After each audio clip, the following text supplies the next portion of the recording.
Welcome to the IIBA Tampa Bay, Florida chapter. This is our study group for January 16th, 2025.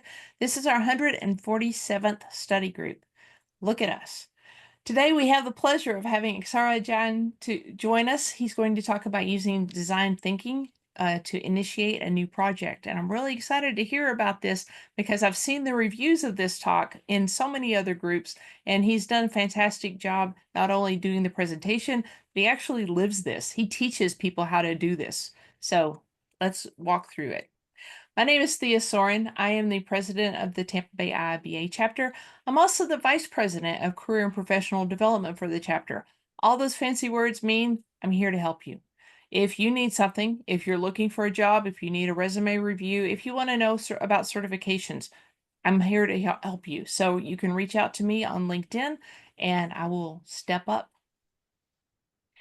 We like to celebrate the wins here. These are the folks that have said your chapter, your study group helped us earn our certification. Those that are in red went on to lead or currently lead another IIBA chapter. Those that are in green have led or currently lead this chapter. We really do appreciate people stepping up. And the fact that they've gone on to help other people get the certification means that they truly value it. We like that. This is our board of directors. We have a brand new board member right here. Seamus is our new board member, and we're really excited that he's joined us. These folks are on board to help make this chapter run really well. We're a relatively young chapter in maturity, and we're working to get better. If you have any suggestions, I would love to hear them. Oh, this is our mission. Our mission is to equip business analysts with knowledge, tools, and support needed to excel in their roles through targeted training, mentorship, and fostering a professional community. We empower business analysts to drive impactful decisions, collaborate closely with stakeholders, enhance organizational efficiency, and elevate the practice of business analysis. We are the Tampa Bay IIBA. We actually have people from all over the world as chapter members. As of November, we had 221 members that were all over the world. And you see, we love being in Florida because here's the hurricane route. But it doesn't matter where you live in the world. If you don't have an IIBA chapter near you that provides value, we would love to be your chapter. We don't care where you live. We are trying to serve everyone that comes to us. We have a study group, this study group, every Thursday night from 7 to 8 p.m. Eastern Time. We record these for folks around the world that watch them afterward, and we put them on YouTube. But as you know, with over 100 of these out on YouTube, it's hard to find where we were talking about, knowledge area 3. So Bob has put together Bob's Incredible Index at rpchurchill.com. It is a phenomenal resource that you can literally click on the topic and it will jump to that part of the recording. It is phenomenal. Immense amount of work has gone into that, and we sincerely appreciate it. We also have all of our upcoming events on our Tampa Bay chapter website at TampaBay.IIBA.org. We are looking forward to continuing to update that.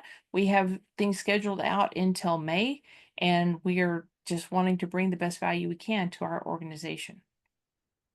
Our study group advisors are Bob and Esther. They are both online with us right now, and they come to bring their expertise and their experience to benefit our organization. We do appreciate that as well. We are looking to create chapter branches. Chapter branches all over Florida. We have our very first person has stepped up to create a branch in Tampa itself for in-person meetings. So if you're interested in either meeting in Tampa or one of the other areas in Florida, reach out to me and we'll get it coordinated. We're looking for a branch executive for each of the locations to actually kind of coordinate it at a local level. So if you're interested in that as well, as a leader in the IIBA community, reach out to me. I'm going to talk about the elephant in the room.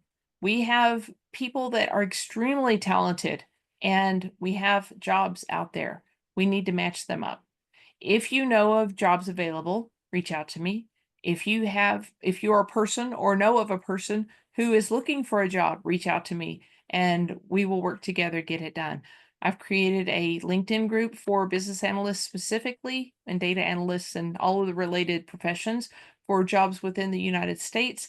And I send those jobs directly to the people that I think would benefit, but I can't do it unless I know about you. So I need you to reach out to me, but especially if you know of jobs, we need the jobs. We need to get those people connected. So I'm the matchmaker.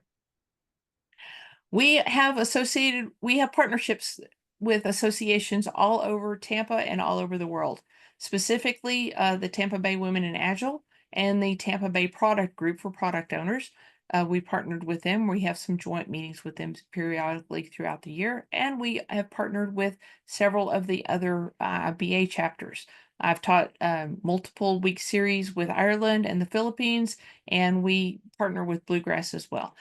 I would like to partner with some other chapters if you're interested. We want to mutually be beneficial. We have a director of emerging professionals. That means that we are looking to be able to provide education, experience, and hopefully professional certifications to college enrollees so that whenever they graduate from college, they can graduate from college with a professional certification. They can graduate from college with a membership in a professional organization, and they will be head and shoulders among the rest. So if you're interested in that, reach out to me. But I do have some good news. I today had a meeting with some folks at the University of Tampa. They have a business analysis program that's going on, and we're going to partner with them to provide that experience to those folks. If you have actual case studies, they would like to have those. They would like to have your experience as an experienced business analyst so that they can show the students this is what you can do as a business analyst. Watermark Learning has given us a discount code on all of their products. We've used the Watermark practice test questions for years. They also have classes and things like that. They've given us 40% off of all of their work, all of their study guides. I cannot recommend their study guide itself more for the CBAP. It was so instrumental for me. Adaptive US has also given us a 20% discount on all of their live classes and on-demand courses, excluding the IIBA exam vouchers. Adaptive US is notable because they guarantee that you will pass the certification the first time. If you don't, they'll pay for you to take it a second time. And if you don't pass it then, they'll pay for you one more time to take the certification. So it alleviates the concern of, oh no, what if I don't pass? Don't worry about it. Just take the certification. Tonight, we have the privilege of having Eksara join us to talk about using design thinking. At the end of tonight, you'll have a clear understanding of how to use design thinking to initiate new projects and foster a culture of innovation within your team or organization. And whether you're a business analyst, project manager, team lead, this session will provide you with actionable insights to kickstart your new project with confidence and creativity. I love that. We'll come back to Eksara in just a second. Tomorrow, the Bluegrass chapter is having a lunch and learn, the systems ecosystem map. It gives you a visual on your applications. And our friend Aaron Wittenberger is going to be teaching that. On January, let's see, I just did that one, didn't I? On January 13th, this started, but it's going on. It's a weekly class, a weekly meeting for either intermediate business analysts or experienced business analysts at different times with Yulia. Yulia is well known in the business analyst community for her networking and for her training, and she's running this class. I think there is a fee associated with it, but you can check with the Bluegrass chapter to get more information for that. Next week here, Chris is going to be talking to us about leadership and leadership strategies. And as business analysts, we are leaders. If we have the title or not, we're still leaders. And it is our job to do it well. And Chris is going to talk to us about how to learn resilient strategies whenever things don't go as expected, realizing your leadership strengths and your growth opportunities. On the 27th, the Bluegrass chapter is starting their BABOK study group. If you're interested in any of the 3 BABOK certifications with the IIBA, this will give you not only your credit, your professional development hours, but it also gives you the Watermark study guide that I recommended earlier. So it's all part of the registration. And right now, until tomorrow, you've got the early bird, regular registration. I'm sorry, that's not early bird, is it? I suggest you get this if you want to take the class. On the 28th, the Bluegrass chapter is sponsoring a class for AI for business analysts, and that's through the skills development group. It is a very lengthy class. You notice it's 3.5 hours, no, 4.5 hours for 3 days of classes. So you're going to get deeply into creating AI. On the 30th of this month, Renat is going to be talking about security, embedding your cybersecurity into your business requirements gathering. It's something a lot of business analysts don't have experience with or exposure to, and I really think that this is going to be beneficial to many of us. I'm almost finished with future events, I promise. On February 6th, I'm going to be doing a lunch and learn 2-hour session on the enhanced RACI technique. And it's actually a workshop where we're going to do it together to teach people how to use RACI, but with the things that I've added to it. So it removes all the ambiguity and it creates an attitude of empowerment and accountability so that you don't have to walk around and say, you said you were going to do this. Nope, it takes care of it for you. And almost the last thing, February 5th, data governance organizational change for members of the IIBA is free. February 6th, Nida is going to come here and talk about SAFE. If you've heard about SAFE but don't know what it is, we're going to talk about what is the SAFE train. And February 11th, partnering with the Bluegrass chapter again, leveraging design thinking to drive values to your customers workshop. This is design thinking. And last thing, this is a public webinar that's available to everyone, empowering business analysts with AI. This is a conversation with innovators. I'm going to turn the screen now over to Eksara and let him talk to us about what he is bringing to us with his design sprints. Eksara, tell us about this. Thank you, Thea. Good afternoon, good evening, everyone. Good afternoon. So, yes, so let me share my screen. It's nice to be here at Tampa Bay, joining with everyone, all of you from around the world. Let me share. Speaking of from around the world, Eksara is from Sri Lanka. He is getting up. Is it early or late for you? This is 5:30 a.m. 5:30 in the early a.m. morning. Dedicated. We can show him appreciation later. Yeah. So I think my screen is visible, yeah? Yes, we can see your screen. Okay. So here we go.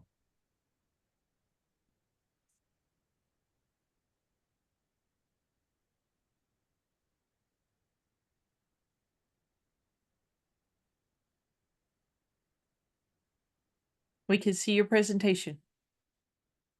Okay, great. So I would reduce this panel, right? So this is Yes. blocking some view, yeah? Okay. So about design thinking, using design thinking, basically what does design thinking means and initiating a new project. That's what I'm going to talk about today. And thank you, Thea, for that introduction. So I'm not going digging into about me, but I will give you a small snippet about my background with design thinking. So I was at one of the Fortune 500 companies, Sri Lankan office for some time. Previously where I was leading the BA practice.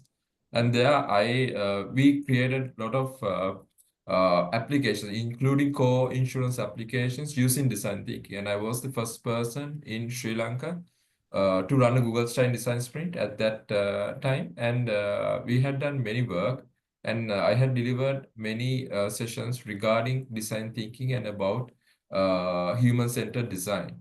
So what I'm covering today, first of all, I will be moving into identifying the correct problem. Now, every problem might not be the specific problem to use in design thinking. So you need to have a specific problem that should be solved using design thinking. So what kind of problem we are looking at? So I'm going to dwell into that and going to discuss about what is this problem that you need to focus when you are using design thinking. And then which companies use design thinking, the success stories. I'm going to just move into here and there and see uh, what are the companies who had used design thinking in the past and what is the success stories they had got. And then most famous design thinking model at the moment in the world and how to use these steps to build your products. So I will be going one by one in the design thinking model and tell you when you are starting a product, what are the steps that you need to take going through the model. And afterwards, what to be done afterwards, after you complete this design thinking process, what's after that. So let's dwell into identifying the correct problem. So when it comes to correct problem, design thinking tells us that you need to move into that if you find a wicked problem, so that's where you might be trying to use this tool. So what is a wicked problem? Now, every problem is not a wicked problem, right? So there are a lot of problems as business analysts that we face where we can use a lot of techniques in BABOK or a lot of other methods that we are using and solve those problems, right? So, but there are some problems which comes to us with ambiguity. And you can see there are many definitions for a wicked problem. There are no clear problem definition, multiple casual, multiple scale, and interconnected, and it's like little bit tangled, right? So everything is very ambiguity and ambiguous, and you don't have see a clear path. You don't see a clear vision. You don't see where how your product will function in the future, and that caused a lot of mayweather. And if I show you this diagram, this is actually what a wicked problem is, yeah? So you can have solution 1 for this problem, and you can have solution 2 for this problem, 3 or 4. And you don't know what will work. And you can have the society thinking in another way, government thinking another way, environmental effect another way. And these kind of entangled, wicked problems are actually what design thinking try to solve. And this you can see is a traditional problem where we will be having a straightforward problem where you can use some model or some technique in BABOK or what we already know, and we can solve that. But this is very ambiguous, very entangled, and you can't just use one kind of a technique and solve it. So what kind of wicked problems are we talking about? So basically, before going into that, I will just share you some of the success stories like around the world. And basically, I will give you a small, what do you call, small start to what we are going to solve here. It goes most with psychology, where human behavior, human psychology, what humans like, because it changes with time. It changes over time. So that is a very difficult problem statement to solve. And that's sometimes where we use design thinking. So success stories around the world, you have Airbnb. That's a very famous success story where Joe Gebbia, the founder of Airbnb, when they started, they had really small amount of sales. And they tried different things. And afterwards, they found out, okay, what's going wrong? And they try to see from the view of the user, end user, what they uh, see from their mobile phones. And what they identified is that the photos that they're uploading are with a low resolution. So they were thinking, okay, if I'm a user, if this is raw resolution, I might not be using it. And they move into New York and they took photos with a good camera and they uploaded again those photos and then they rerun it again. And there they identified, okay, now the sales had multiplied 10 times, 20 times. So that's how Airbnb actually used design thinking. They thought from the human perspective, and they kept on adding, and then validating it with the end user, and kept on moving likewise. And then Uber Eats. You know, Uber Eats have teams thinking about their Bangkok customer and actually creating the app according to the demographics in Bangkok, according to how a person in a street in Bangkok would uh, experience their service. That's what they think in their San Francisco office. So that's how they delve into Uber Eats, and that's how they had provided their service. And today, these two applications are pretty much above in and par with the rest of the competition. And when you have IBM, so IBM also have design thinking, and it's called it called enterprise design thinking, and this is the loop. So what they're using, and this is a symbol, and yeah, these are some of the success stories. So if I move into future, you have IDEO and frog design. So you can see futuristic designs which are thinking about the user's perspective most of the time, putting user into the front and also validating with the user every time. And IDEO also, there's another success story about Apple. When the Macintosh and also the mouse came, mouse is a design of using design thinking. So most of Apple's products start with the design thinking background, where they were thinking from the end user, about end user psychology, what they will feel, the demographics of the person who's going to use that system. So even think about the future, like people in Nigeria or Africa, how sanitation will affect them, how public toilets can be used, how mobilize these public toilets, these resources.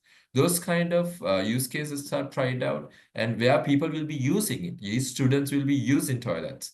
So that's a nice future that the world is moving into, and I think everything will be nice when you are having this human-centric mindset, where you are thinking from humans' perspective, human psychology, their thinking pattern, and if you can touch that, I think there's a lot of success for the world in the future if you can tackle that into that. So the design thinking principles. Now I told you about design thinking as about psychology, right? So what design thinking means is that you have people with different intentions, with different needs. Let's say for the exact demographics for a person in Thailand at the moment, if you're going to give him an application which will be only designed and tested and tried out and be loved by only Americans, that might not always be suitable, because he have a different cultural background. He have a different context. So you know that even in IIBA, in BABOK, we talk about identifying the context first, identifying the change. Before going to the change, identifying the context about the people. It's about your stakeholders. Likewise, you need to identify the context of this person, about what he thinks, about what's his background. If you can provide something that is closer to him, like which he will love, I think that's where every product gets successful. And I think that's where even Apple's products and most of the applications that you love at the moment had tackled the magic. So you can see there are 5 steps that to go there. First, you need to empathize. You need to understand your end user beforehand, before you deliver and test it out with them. And then you define the problem. What's exactly the burning problem that we're going to solve? And then ideate, come up with the creative solution to tackle that problem, and then prototype. You will build a quick prototype, and then you will test it out. Test it out with the end user that you had identified at the start. You will validate this idea, and then you will take the learning out and you will move forward. Now, moving into empathize. So you know that empathy is a really important thing in world, right? We are living in a VUCA world, so vulnerable and uncertain, very tricky world. And in that world, empathize. The people are facing different difficulties. We doesn't meet people often, and we doesn't uh, with the working environment that we're having, we doesn't always try see our end user, we doesn't always see our customer, but we are working in a siloed environment. But still, I think empathy is very important to understand the people that who's going to use your products, to understand their feelings, appreciate them as human beings, and try to communicate through your application to them and see their world. Because when you see their world and when they see your application, they can relate to your application from what they know. So what actually most of the great stories in the world are created with relating to each things. So even things like Harry Potter, when you have when J.K. Rowling wrote Harry Potter, she was relating to the train station in London, and she was relating to different landmarks in England, and she was relating her experience, and from those experience she saw a new world, and that resonates with the crowd and the people who are reading it. So try to see, try to use an empathy, think from the people's perspective, from the end user's perspective, empathize on that. So that's a really important skill moving forward in this world as a business analyst, as a human being. So try to increase your IQ, understand emotional, have good emotional intelligence, EQ. And yeah, so that would be the start. And to do that, we have a set of techniques that even in BABOK and likewise in, I think, our agile catalog for business analysts. And some of them are empathy maps, personas, user research, brainstorming, workshops, mind mapping, data analysis. So yes, you can use data and understand how people think from their user interactions and what they were doing, and observations. You can observe people, you can job shadow, and you can do lessons learned. So this is kind of like some of the techniques that you can empathize.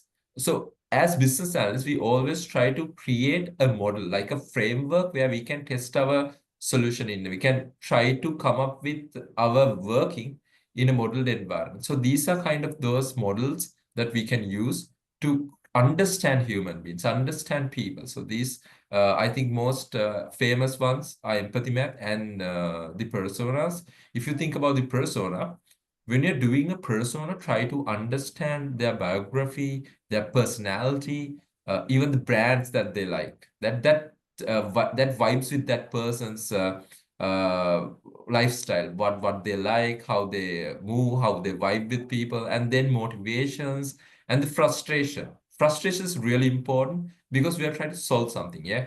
So when we are trying to solve something, we need to understand what these people really have problems with. We need to understand, okay, when you do all these activities, you will, at the end, you will understand a good understanding about a good knowledge about the frustration this person is having. So write them down and keep this, because this is the most important part when you're moving forward. And empathy map. So you know what they says, thinks, does, feels. We all had used empathy maps, and I think future Tampa Bay also will do different sessions. They also conduct different sessions on these different techniques. So try to learn about them, and because at this start you can use these models, and more than that, try to do your research and understand these people, dwell into think, try to think from their shoes, and to think who this person you are exactly trying to solve this problem. Is it a person in a Mumbai slum, or a person in who's affected by the LA fires? What that person need at that time? What's their frustrations at that time? Now, if you're going to give a solution to that problem, you need to think about that person and you need to empathize on that person. So starting from there, we will move into defining.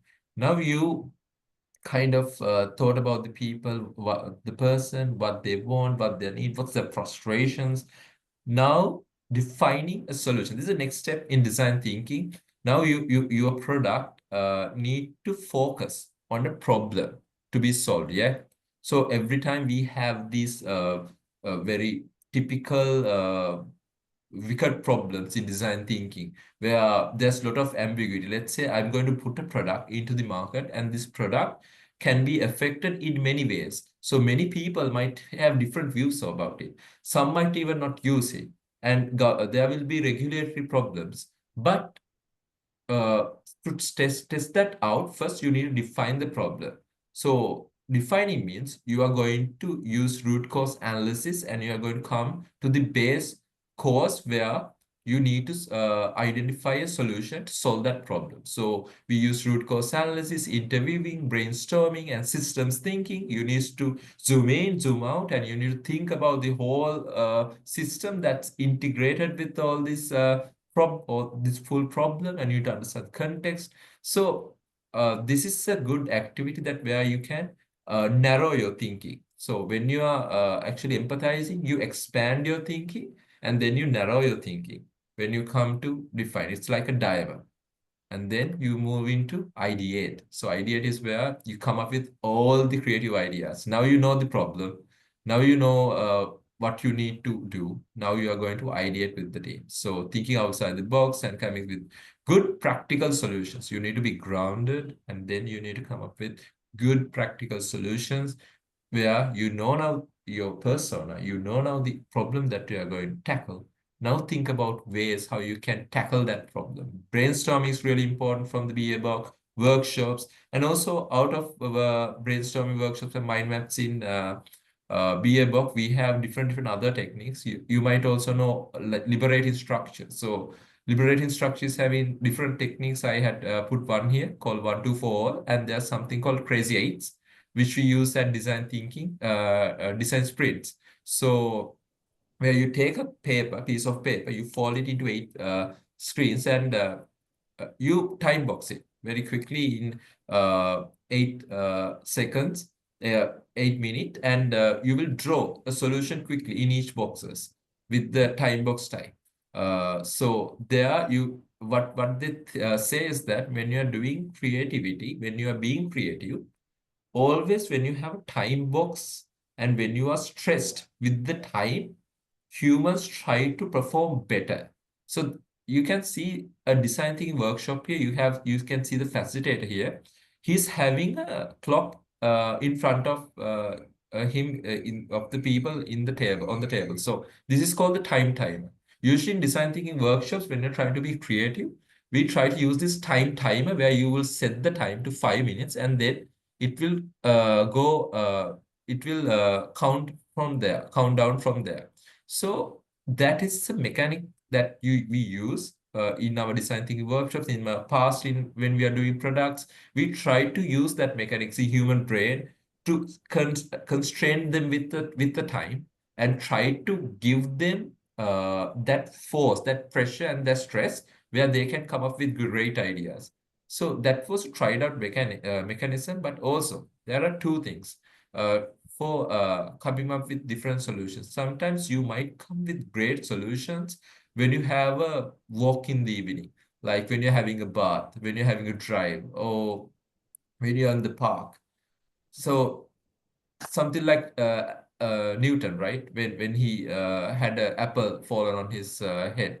So there are two ways of getting great ideas, but this is one way. I'm not sure telling this is the only way that you can do it, but again, there's ambiguity. So you can have two paths, but as a whole, in brainstorming sessions and in workshops facilitated by a facilitator, we use a timer where we try to focus by be putting constraint into their time frame that is available for them.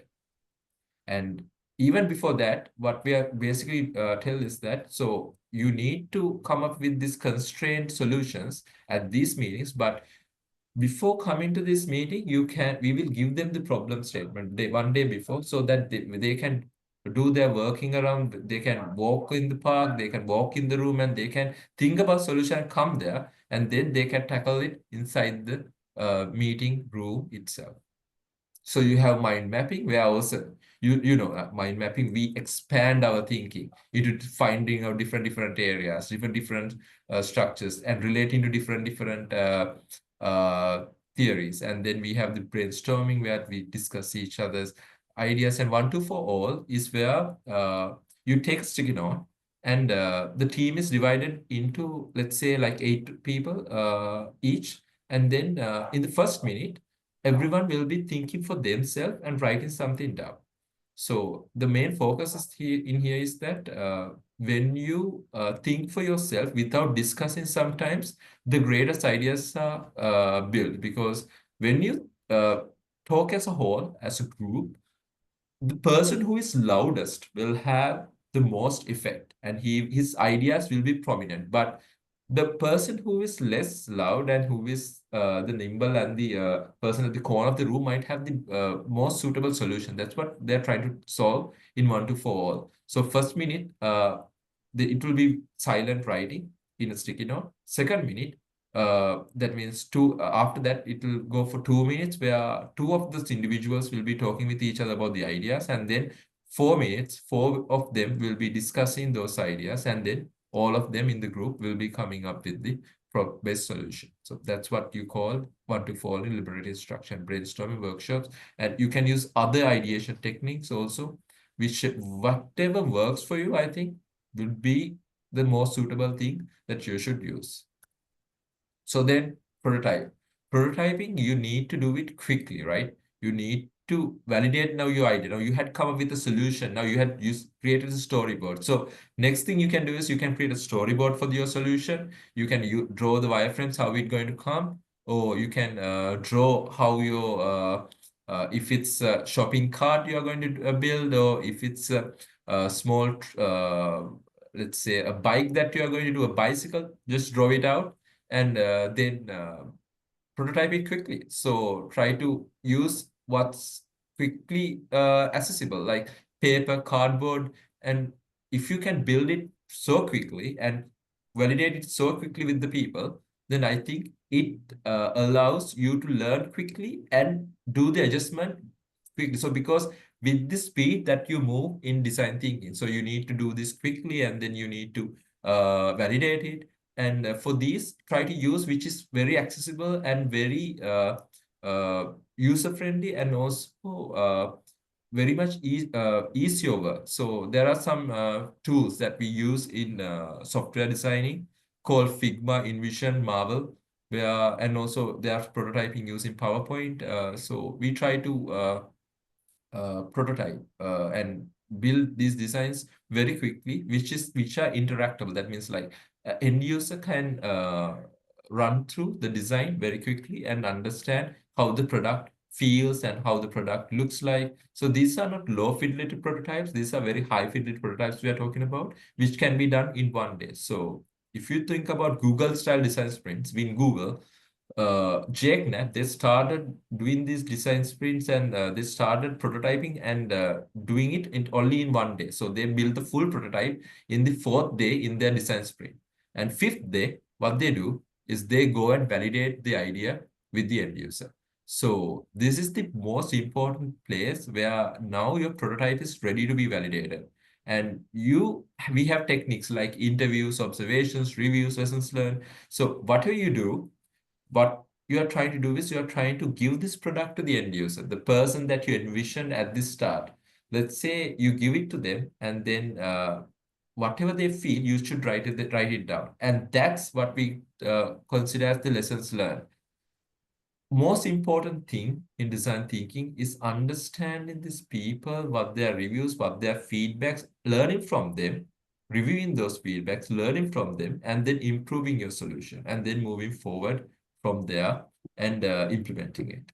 So you can see, if it's a software product, you can stay with the client and you can interact with them, and you can give them a good smile when they come in and say, "Hi, Jason, welcome. And this is the application that we have." It's also give good vibe. You should give the experience to them from the moment that you actually see the customer, the time they see you. So that moment onwards, that experience till they leave the room is what we call as experience that they are going to have and that they're going to remember. So it's not always your solution, but the whole vibe to it. So understand the person and talk to them and greet them, and then allocate them to the chair, and then show them the solution, and then go to them and go to with them and try to understand their exact points that they're going to say and what they feel about it, and write them down. And then it's up to your team to review them. And you can see this is a eco-friendly way of transportation. And before they put this into the market, they're validating their idea with a bunch of people. So whether actually would people use it? That's the most problem. So we talk about ambiguity, right? We talk about psychology of people. Now, even if you understand the persona at the start, still there are big probability because this is a wicked problem that people might not use it, right? People might not even like it. So let's say any of the problems at the moment in the world, most of the problems, and this is the big point where startups fail in the world. So when you're starting a startup, uh, sometimes the founders they don't focus on validating the ideas with the end user. They don't focus on understanding the user persona. But if you do it correct and you put it to the market, that's how great products like Facebook and Instagram are built. Like they resonated with the end user, and even Airbnb's story, it resonated with the user. And once you test it out with like 5 people, and you get the learnings, and then you can move forward with the implementation. Then the waste of implementation, let's say you implemented all of these and you took 4 months to implement this and you put it into the market and no one likes it, no one uses it, then there would be a lot of waste of people, the resources that you had used, and then you need to do the changes. There are a lot of changes you need to do on top of it to make it better. But still, if you can validate this idea with a 5-day design sprint beforehand, try to build this as a prototype and test it out with 5 or 10 users, and then there you will understand what's the problem in your design and fix it at that point, and then go to the 3-month implementation. That would be a time saver. And when you hit to the market, that's where your story of your application will resonate. So moving forward, what's afterwards? So what's after you do the design thinking workshop and you understand your end user, you define the problem, you go do the root cause analysis, and then you ideate, you can come up with all the creative ideas, and then you prototype it and test it out and validate the your solution with the end user. What's after this? What's moving forward? So as a team, afterwards you need to get together and review the feedback. So that's the most important thing. So in the validate stage, your customer, your end user will be coming up with different ideas and different things that they understand in your application that they are not familiar with. And sometimes where we use the brand they already like in the empathy in the personas is that they resonate with those people. So when they see something similar, some front end similar to that, it's easy for them to navigate and it reduces the churning time. So those are some techniques that we use, and then write down the lessons learned and track them. So this is really important. Once you review the feedback and you write it down and you track, item tracking as in BABOK. You need to do the lessons learned as in BABOK, and then you need to do the item tracking. And you need to track whether this get done, which individual is owning this item, and then get it done. And then you need to do the necessary update to fix the issue uh, when the identified issue, and then you need to revalidate with the user quickly. You fix your solution, you revalidate with the users quickly and see whether is this what you want, or you build another set of users and see and try it out with them and validate the idea, and then start your implementation process. This you can use waterfall, or you can use adaptive or predictive, or whatever technique that you're using, or hybrid, but start implementation. But sometimes it matters whether your implementation is highly regulated or not regulated, to move into an environment like where you can use adaptive or predictive techniques. But still, there are ways where you can use you can use adaptive techniques even in strict regulated environments, like we had done for co-insurance system, which is a highly regulated implementation in an insurance organization. So still there are ways, and that's where I'd say start from an MVP and always make sure to do the releases that meets the end user. Even though you did a design thinking sprint or design thinking activity and identify and validate with the user, still don't think that your solution is the master. That's where we need to be humble as product designers. That's where we need to be humble as humans. Still, there are ambiguity with when this move into the world. So try to do a MVP, minimum viable product, release it out, and then release your increments, your iterations, iteratively do the releases and make sure that they meet the end user and get that learning, get that feedback from them, and then improve it. This is how all the great products in the world, almost all the great products in the world had done. And I think that's the most important key thing in product designing, and that's the most key thing in successful product design. This can be even for an insurance organization, even for a bank where they go to the end user, the customer. But even if you are not thinking about customer or the end user as the customer who's using it from a retail perspective, even for your end user inside the organization, you can implement this and you can try to think and give a value for their work, like reduce their time, do their efficiency, because when when the application is easy to move, when the application is easy to use, it gives them that freedom inside the application. They will like it and they will use it. So even if your end user is an underwriter in an insurance company, even if it's an accountant, try to think from their persona and try to come up with these different solutions that and implement them and quickly pass it to them and validate it with your end user. So we comes to the most important output of design thinking. So what is it? The learning. So as I said, learning comes a long way uh, with the human civilization. So learning makes us where we are at the moment. And if you are going to become successful someday, I would say learning will play a very big part of it. You will do mistakes. Mistakes is a common thing as a human being to be committed.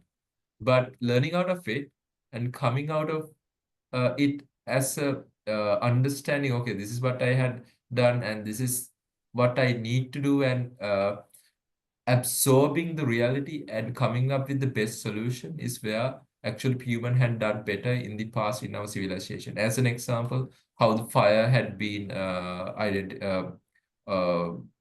generated and how people had actually invented electricity. Like, Thomas Alva Edison, he failed multiple times before he found the electric bulb. And now look at us. And even the Wheel and Wright brothers, they failed different instances when they try to fly the aeroplane, and there they learn, okay, what's going wrong here, what's going wrong there, and then they use that learning to redesign it and then validate the idea again and again. So that's a kind of way of prototyping and then validating your ideas. And design thinking is always a mindset that you need to go with full open mindset, where you can go out into the world and understand people and then get and validate your ideas and be open to all the criticism, learn from them and come up with a good solution. So you need to have an open mindset. Mindset is one of the very most important things in design thinking that even I teach to my students and my colleagues at office. So we try to use the open mindset. Even best BA practices in our country and practices I knew, they have this design thinking mindset when they build great products. And with that, I think it will be time for open for the quorum for the questions. And I think we have 10 minutes there for questions. If anyone have anything to ask about design thinking or anything in this slide or anything rather than this about design thinking, I'm open for you. Sarah, thank you so much. Okay, folks, he gave us a lot of material and I saw a lot of good comments in the chat, but I didn't see questions. What questions do we have today?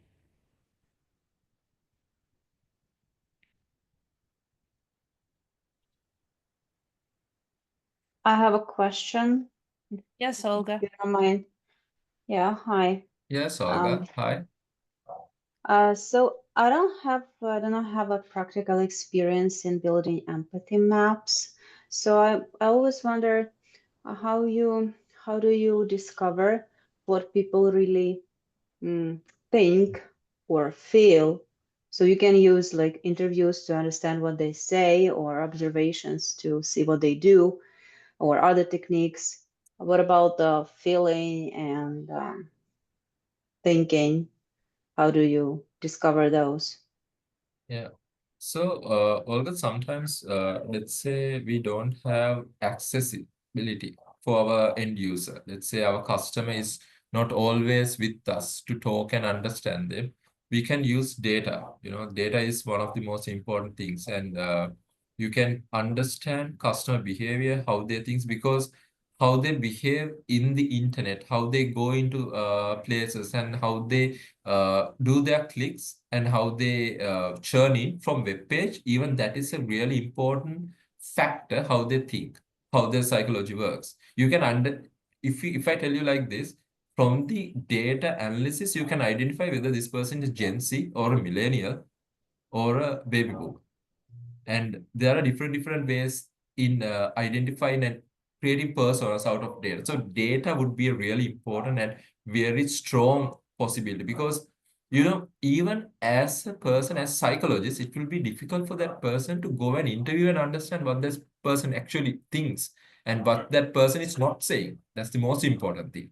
But their behavior, how they use the space, and how they use the environment, and how they behave without anyone intentionally telling them that we are looking at them, we are observing them. There you can understand a lot about that person, so their thinking pattern, their behavior, what they like, and likewise. So I think data analysis might be a really important part, and also you can research into the customer segmentation, into that people like so it's like this, Olga. So most of the time we might not get it 100% correct. So most of the time, even if it's data, and even if you try to think about, if you interview that person, and even if you're a psychologist, you might not always get it correct. But there's for this process, there's a end goal that we try to validate this idea, right? So there we are trying to check whether, still, even though we think that we understood this person, is it really, this is what this person needs, this is actually what we are thinking is correct. So that's the most important part, the end of the trail, I think, that you can validate the idea. But yeah, you can use data mapping, but still this can't be the correct, that means there still can be ambiguity, because we are talking about people, human psychology. End goal, validate. So validate and validate, try to bring it to the end user and think, give it to them, and then try to understand. That's where you need to reduce that time period where you validate. So that's where the Google style design sprint of 5 days, 3 days are really important, because you're understanding persona and then you are validating it with them quickly. So reduce that time, and then you can get the maximum out of it. Olga. I hope I So do. Yeah, so the right side of the empathy map is just sometimes it's just a hypothesis which we need yeah, to validate, and sometimes it's just pure speculations. Is this yes, correct? it can be. Yes, it can be pure speculation, but we are Okay. trying to do our best. Yeah, we are trying to do Right. our best, and it's just a model. It's not only we are thinking about the empathy map as only one technique, right? We are using empathy maps for something, right? For that something, we need to validate it. So empathy map is just a model that we use, try to do our best and empathize with the person, and identify the person psychology, but still we need to move into the other spectrum and try to validate that idea. Yeah, so like I said, I don't have a practical experience, so that's why I'm Yeah, just I don't know. I mean, I'm very curious about how this can be yeah. done. That's why I concentrated on the empathy map. Thank you. Thanks for bringing out that question. Well, I have one question. I do attended the design thinking sessions with my previous company, but it is always I attended when we are starting the project. So do people use this during the project, like when the things are on move? Because it Yes, is a Sarita. time-taking thing, right? Uh, it's like this, Sarita. Time taking means, as I said, Google style design sprint, what they tried in Google are only 5 days. So you can do all these 5 steps in 5 days, or you can reduce that time to 3 days.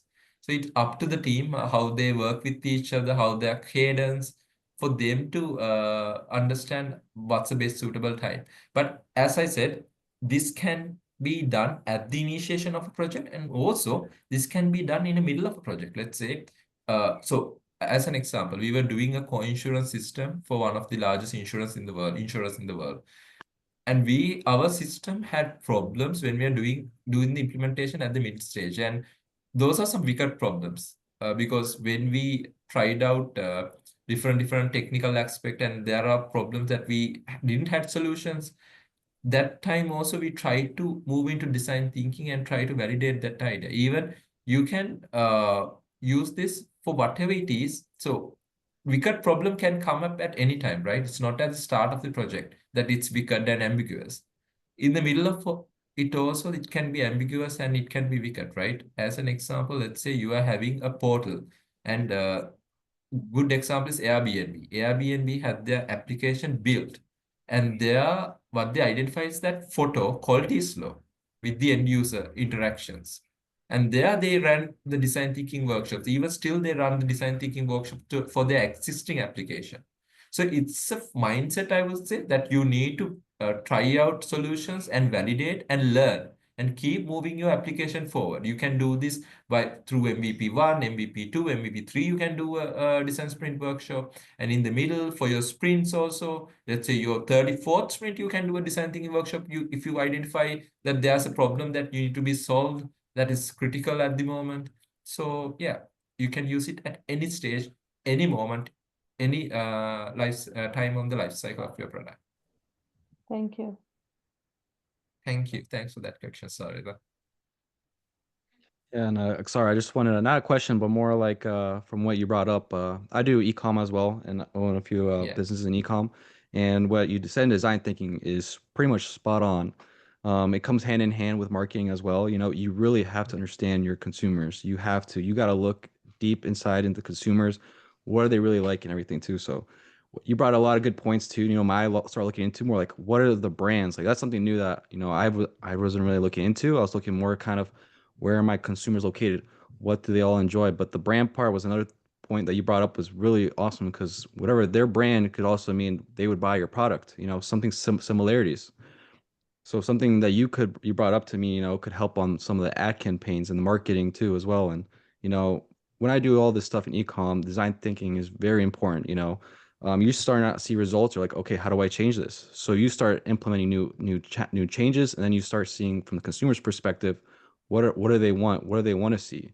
So all the stuff that you brought on was spot on and was absolutely amazing. So I learned a lot from this as well. So thank you so much. Yeah, thanks, Simas. And I think what people vibes with, we need to understand that. So they vibes with what vibes with them, right? You know, Gen Z people with the same vibe, they work together.